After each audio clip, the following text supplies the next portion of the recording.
반갑습니다. 서로 인사 한번 나누실까요? 네, 감사합니다.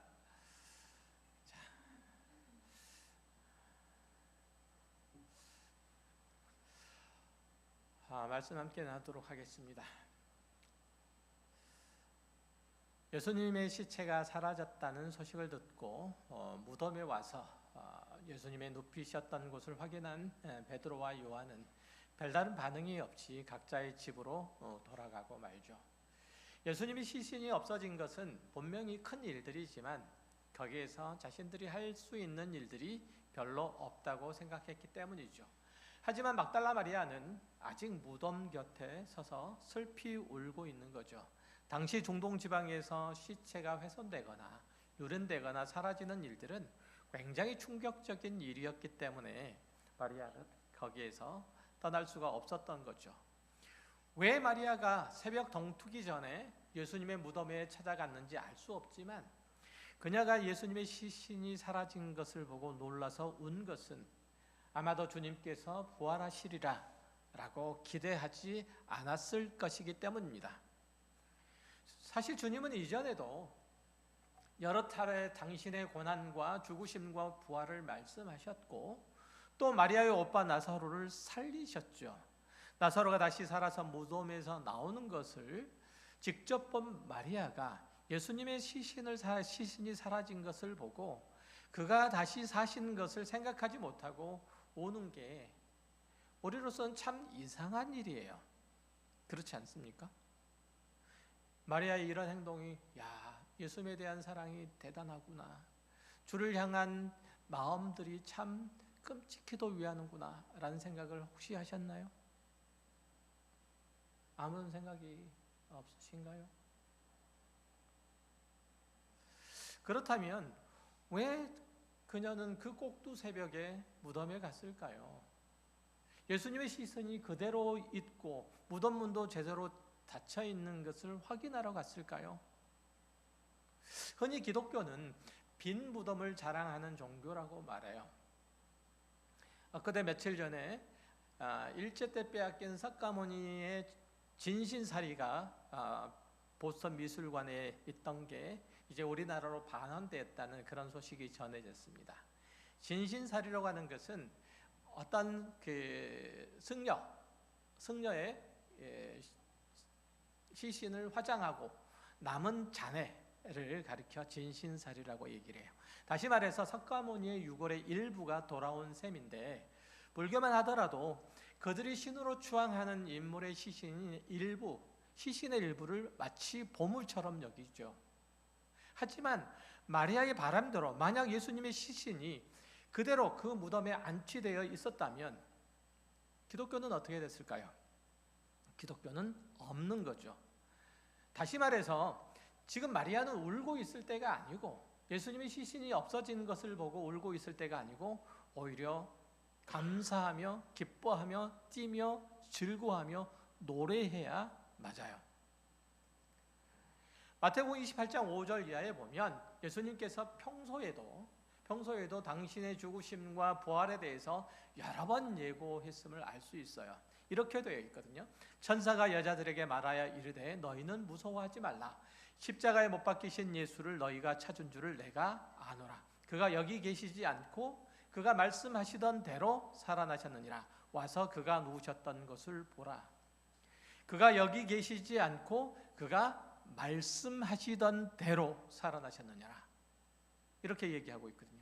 그런데도 마리아는 사람들이 내 주님을 옮겨다가 어디 두었는지 내가 알지 못하니 내 주님을 좀 찾아주십시오 라고 그렇게 허둥대고 있는 거예요. 더구나 요한복음 11장에 보면 이들이 모두 죽은 베드로도 그렇고 요한도 그렇고 지금 마리아도 그렇고 모두 죽은 나사로가 무덤에서 살아나오는 것을 보았어요.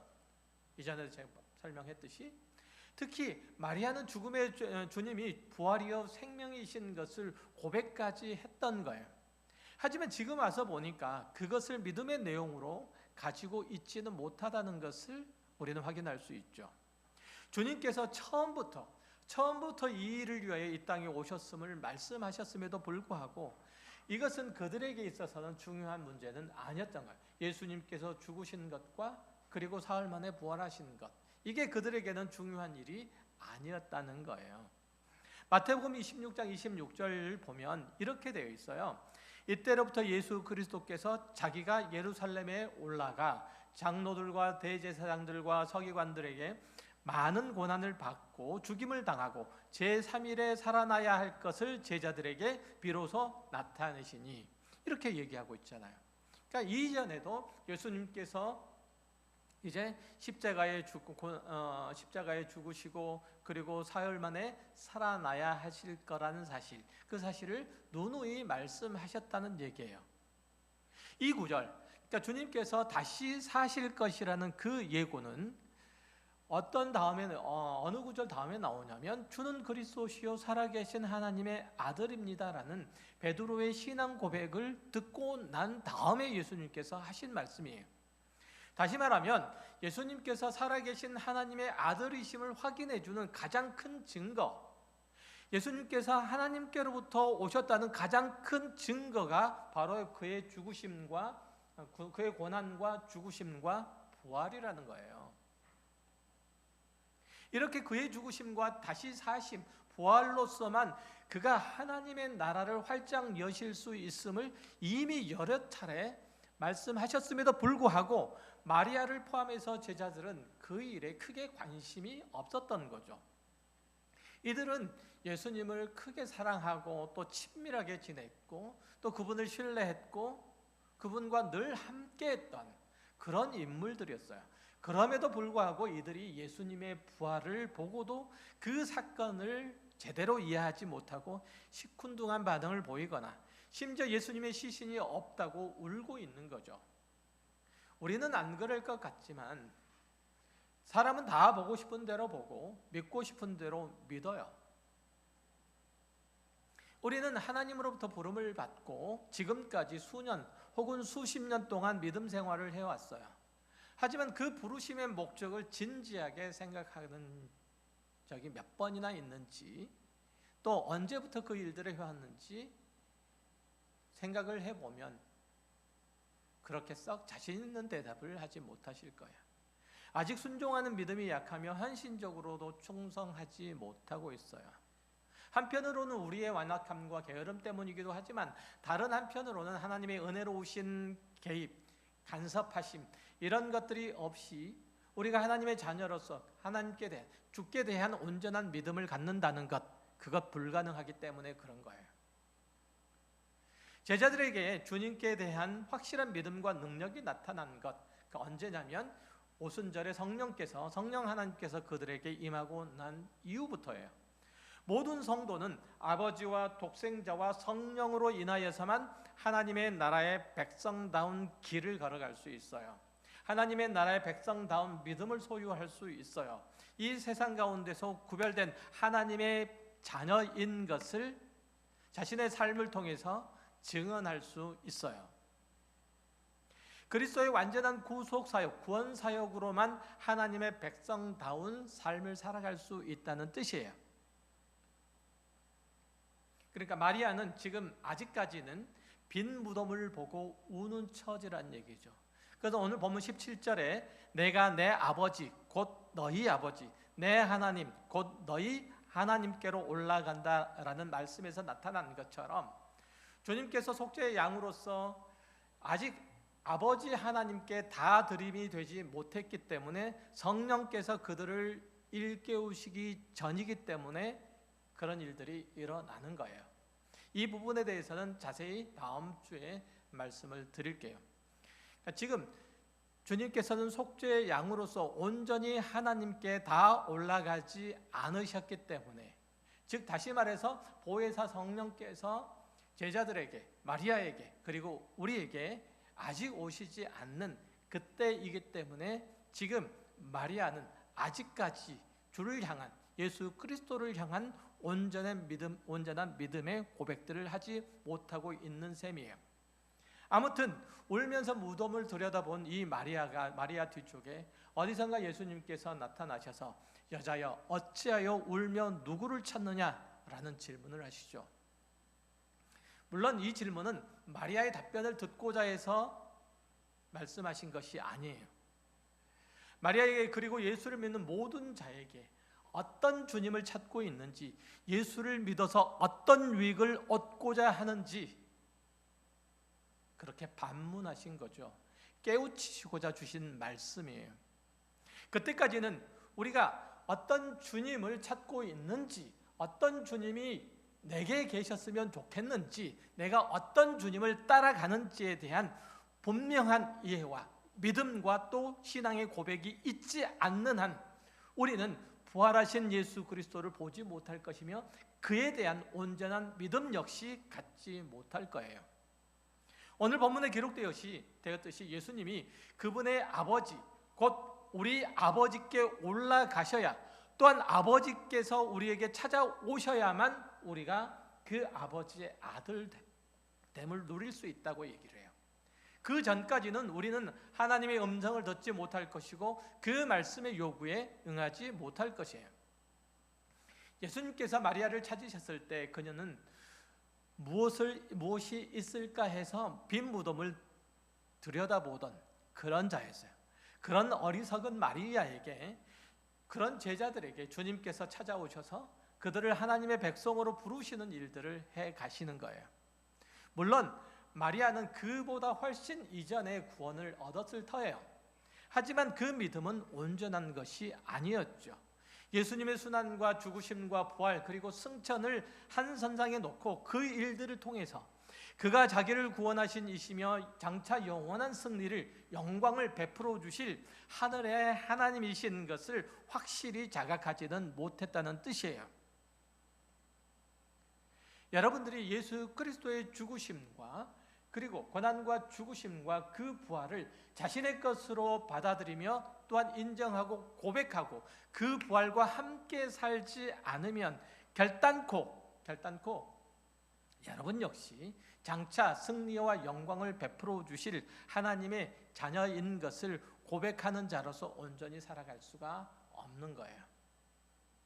지금 여기에도 당신이 예수를 믿습니까? 지금 죽으면 천국에서 깨어난다고 확신합니까? 라는 질문을 하면 심히 불안해하면서 예라고 대답하지 못할 분들이 있을 거예요. 질문 한번 해볼까요? 지금 죽으면 천국에서 깨어난다고 확신하십니까? 제가 다 확인할 거예요. 대답해 보세요. 확신하십니까? 확신하십니까? 3명 대답하셨어요. 나머지는 다 천국 못 가요. 나머지는 다 천국 못 가요. 그럼 3명 뒤에 쫓아가시든지 붙어가시든지 그렇게 하셔야 돼요.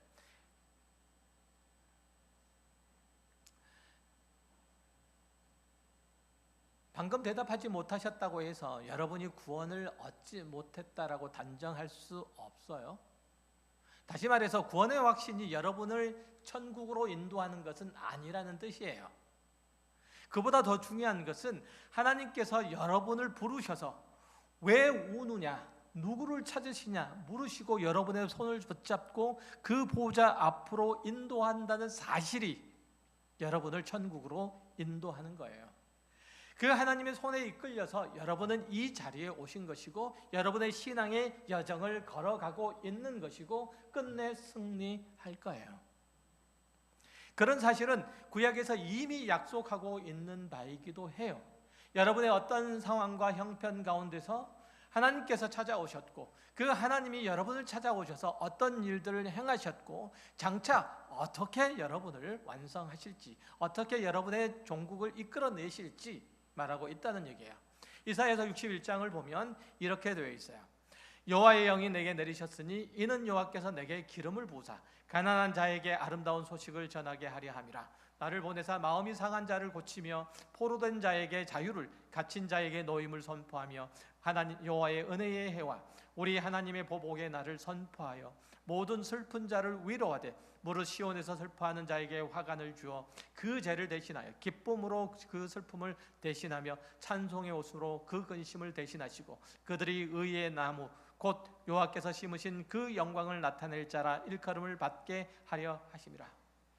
마리아의 슬픔 가운데 찾아오셔서 그에게 무엇을? 기쁨으로 찬송의 옷으로 덧입히신다고 그렇게 말씀하고 계세요.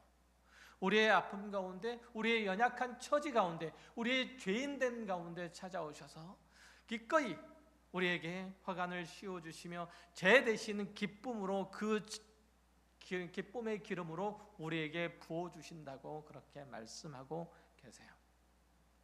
그게 이미 구약을 통해서 우리들에게 약속하신 바이고 예수 그리스도를 통해서 그 약속이 확언된 바예요. 여기에 잘 나타났듯이 이 말씀은, 방금 읽었던 이사야 61장의 말씀은 메시아 강림에 대한 약속이에요. 하나님의 영이 임하심이 가난한 자에게 정말 아름다운 소식이 될 거라는 얘기예요. 그가 가난한 자, 마음이 상한 자, 포로된 자, 갇힌 자에게 오셔서 자유와 평화와 위로와 부요함을 베푸실 거라고 말씀하세요. 지금 살아갈 힘과 소망을 잃어버린 채로 무덤에 앉아서 슬피 우는 마리아에게 그 무덤의 자리에서 이끌어내실 거라고 말씀하세요.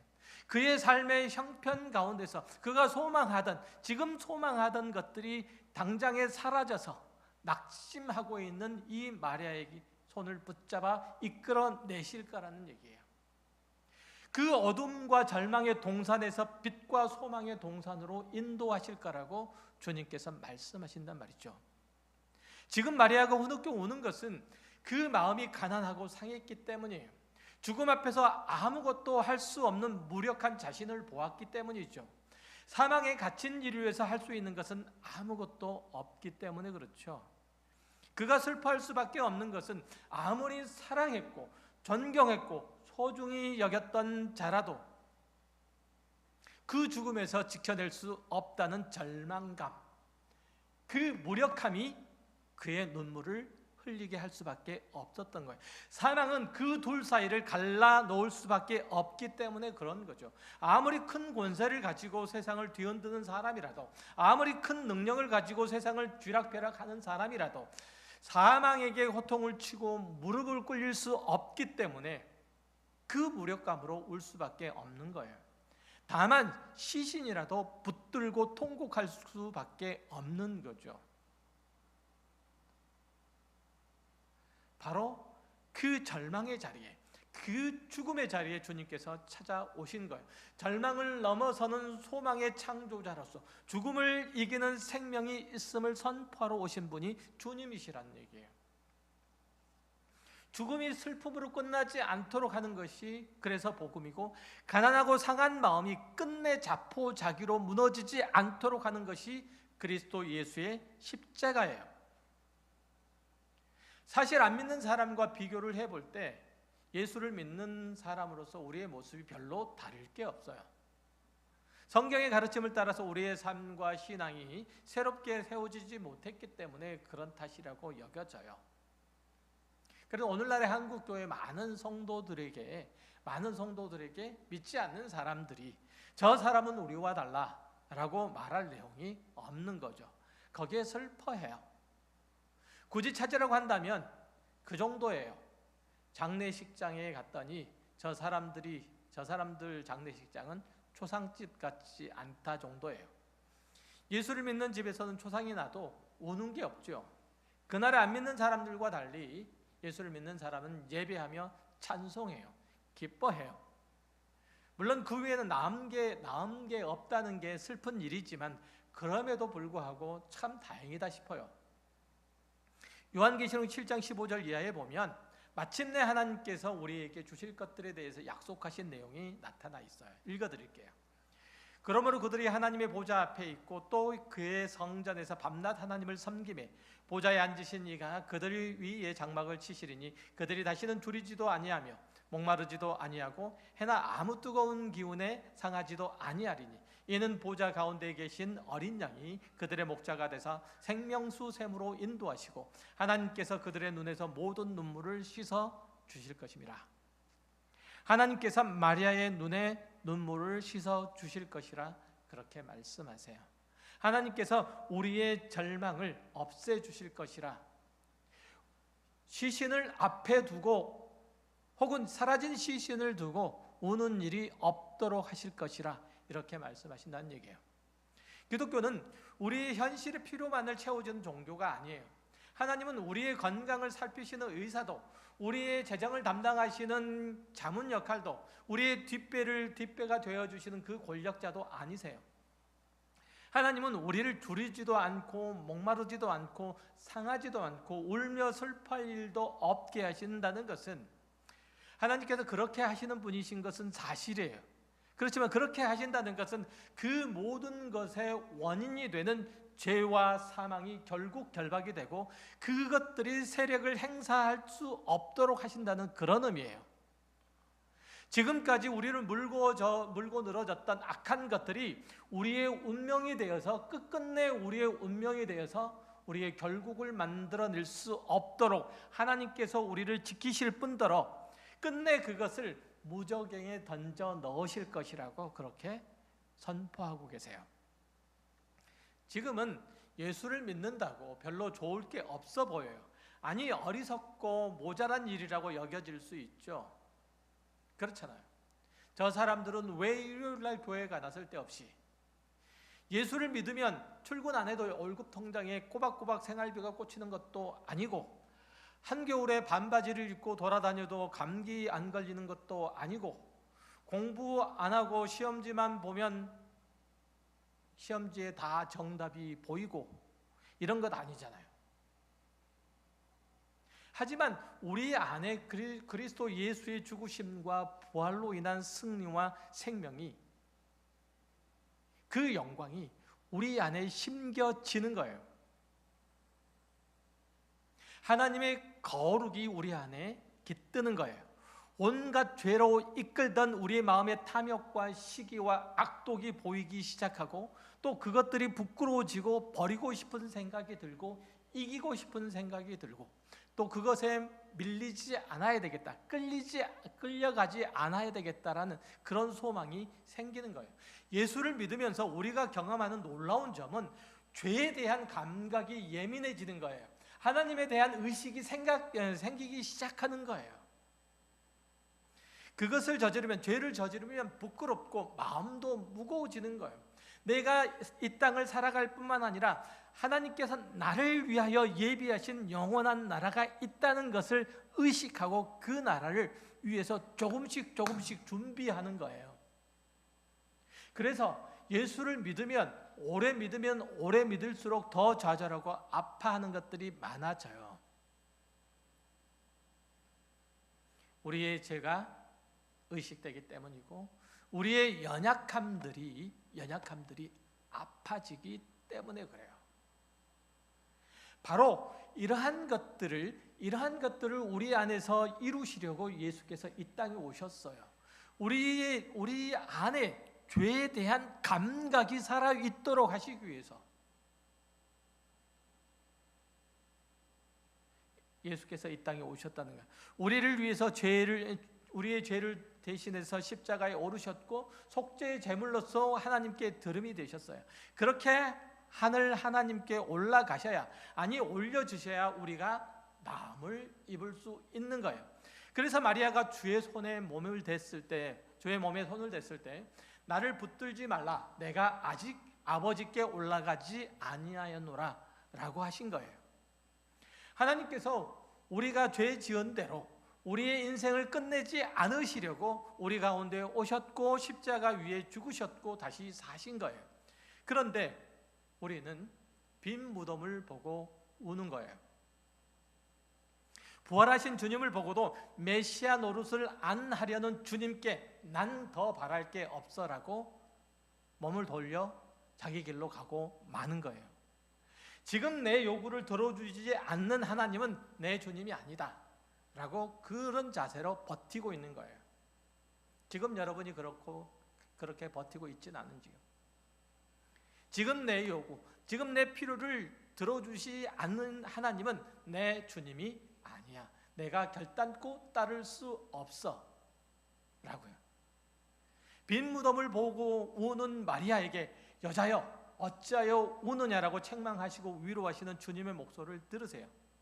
주님은 5성급 호텔의 코스요리, 고급 일식집에 오마카세를 아무리 먹어도 줄인 자에게, 맥주, 샴페인, 와인 다 마셔도 목마른 자에게, 이 즐거움 저 지미를 다 누려봤어도 상한 마음을 달랠 수 없는 자에게, 위로가 되지 않는 자에게 오셔서 그의 손을 잡아 아버지께로 인도하러 오신 분이에요. 아직까지 오마카세가 맛있게 여기시는 분, 와인이 맛이 있으신 분, 이 세상 재미가 즐거우신 분, 질질 끌려서 아버지께로 가실지는 모르겠지만 아버지의 뜻을 따라서 예수 그리스도께서 가신 길들을 자청해서 가지는 못할 거예요. 요한복음 11장 25절 이하에서 이렇게 말씀하세요. 예수께서 이르시되 나는 부활이요 생명이 나를 믿는 자는 죽어도 살겠고 무릇 살아서 나를 믿는 자는 영원히 죽지 아니하리니 이것을 내가 믿느냐라고 선포하셨어요. 그 주님의 음성을 들으시길 바래요. 우리가 무엇을 믿고 무엇을 소망하고 무엇을 즐거워하는지 보세요. 여러분이 내가 무엇을 즐거워하지, 무엇을 기뻐하지, 무엇을 만족해하지, 무엇이 있을 때 안심하지, 무엇이 채워졌을 때 내가 행복감을 느끼지 라고 생각을 해보세요. 그러면 여러분이 무엇을 보고 우는지, 무엇을 보고 우는지 알 수 있어요. 누가 부활이고 누가 생명이에요? 예수 그리스도세요. 그의 무덤은 비어있고 그분의 부활은 우리의 구원과 생명을 약속해요. 그분이 우리에게 영원히 줄이지 않는 생명의 떡을 주며 영원히 가라지 않는 물을 주세요. 그분에게로 가서 그분과 더불어 살아야 돼요. 그것만이 우리에게 하나님의 영생을 누리게 하는 한 가지 길이에요. 그리스도의 구원은 빈 무덤을 보고 망연자실하는 마리아에게 어찌하여 여자여, 어찌하여 여자여, 어찌하여 우느냐라고 질문하고 오시는 것처럼 어리석고 나약한 우리의 믿음의 현실에 오셔서 그분께 대한 믿음과 사랑을 더하시는 거예요. 이게 바로 우리가 믿는 복음이고 우리가 꿈꾸고 소원하는 바여야 돼요. 그래서 기독교에서는 예수님의 빈 무덤을 자랑하듯이 모든 것들을 다 내리고 버리고서 자신의 약함을 자랑하는 거예요. 고린도후서 12장에서 사도 바울이 무엇을 자랑했나 보세요. 9절을 보면 이렇게 되어 있어요. 나에게 이르시기를 내 은혜가 내게 족하도다. 이는 내 능력이 약한 데서 온전하여 짐이라 하신지라. 그러므로 도리어 크게 기뻐함으로 나의 여러 약한 것들에 대하여 자랑하리니 이는 그리스도의 능력이 내게 머물게 하려 함이라. 그러므로 내가 그리스도를 위하여 약한 것들과 능욕과 궁핍과 박해와 권고를 기뻐하노니 이는 내가 약한 그때에 강함이라.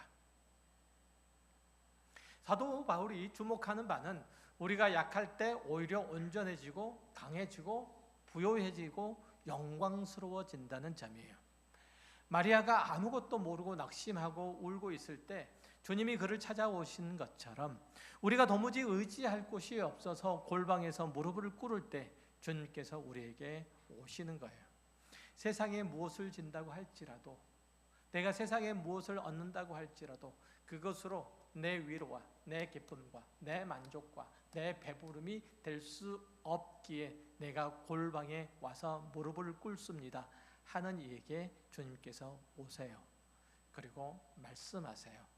가르치세요. 그의 생명을 주세요. 그의 영혼을 허락하여 주세요.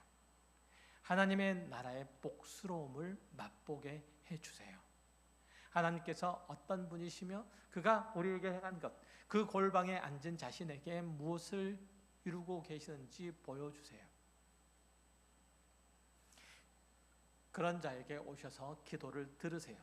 그리스도께서 자기의 몸을 버리시고 피 흘리심으로 성소 휘장을 찢으셨기 때문에 우리가 하나님의 자녀가 되었다는 사실들에서 기뻐하고 뛸 수 있게끔 해주세요. 우리가 그를 근삼십에 팔아먹지 않는 한 우리는 결단코 하나님의 품에서 떨어져 나가지는 않을 거예요.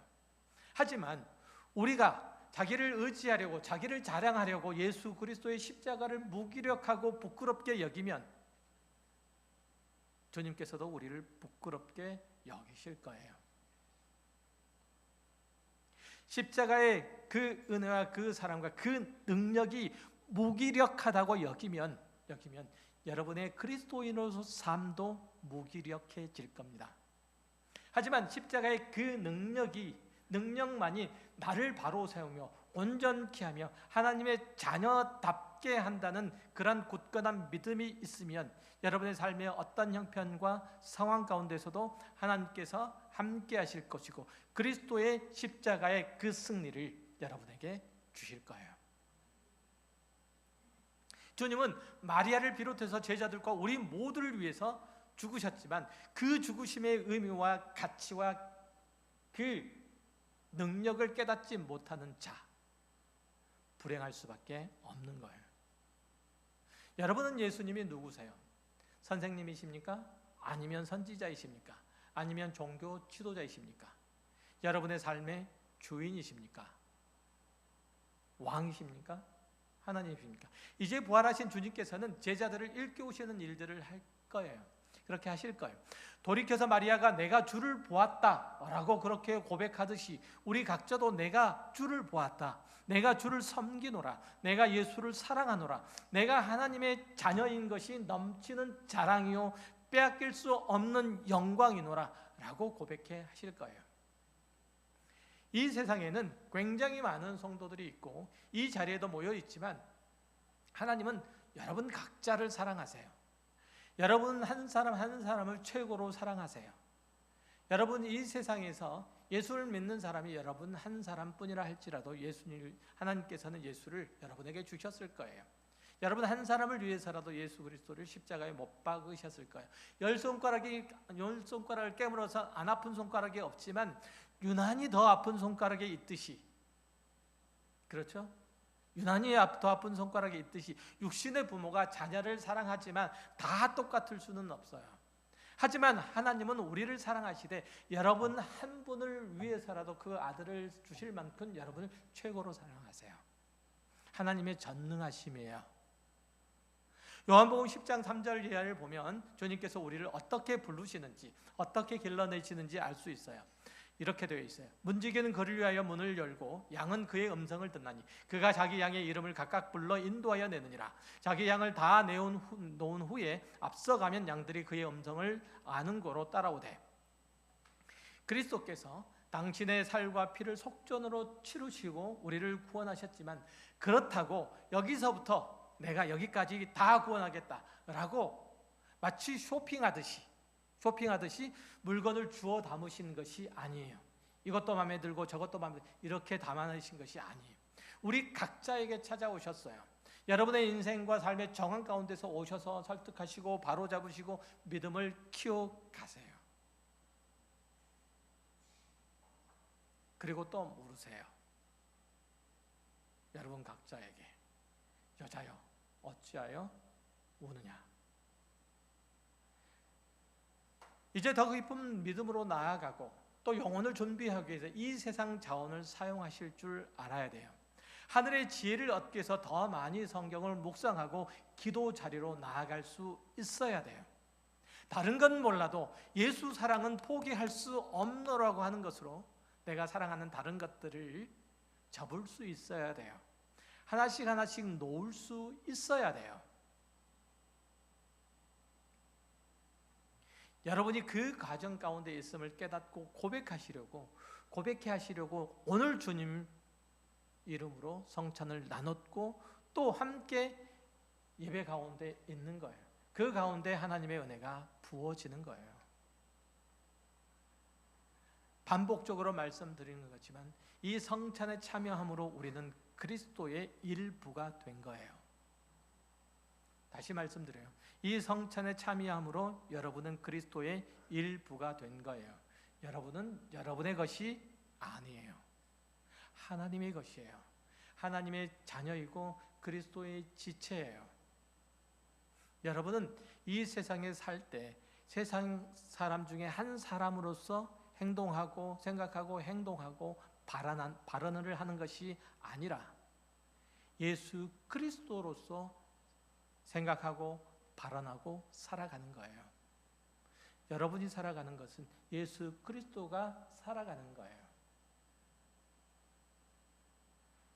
여러분은 하나님이 그 아들의 승리로 말미암아 부르신 자녀이니 그렇게 스스로를 귀히 여기시기 바라요.